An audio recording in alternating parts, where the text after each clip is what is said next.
如果住嘅一房有成400尺，你會點樣使用呢個空間呢？今日我哋嚟到上聯，住嘅地區可以住得寧靜一啲，亦都有完善嘅交通配套。唔知你會諗起邊度呢？今日我哋嚟到大坑參觀個一房嘅單位，而呢度望翻出去更加可以望到維多利亞港。一入門口，大門旁邊可以做翻個鞋櫃，對住大門口就係廚房嘅部分，係一個單排嘅設計，亦都有唔錯嘅保養。客飯廳係長方形，亦都方便翻大型家私嘅靈活擺位。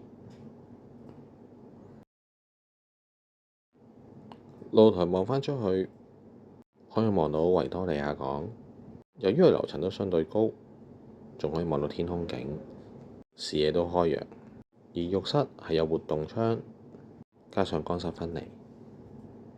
睡房都係長方形嘅間隔，而住戶更加可以用盡晒成間房嘅空間。影片就翻到嚟呢度啦。如果想嚟參觀個單位，可以聯絡我啦。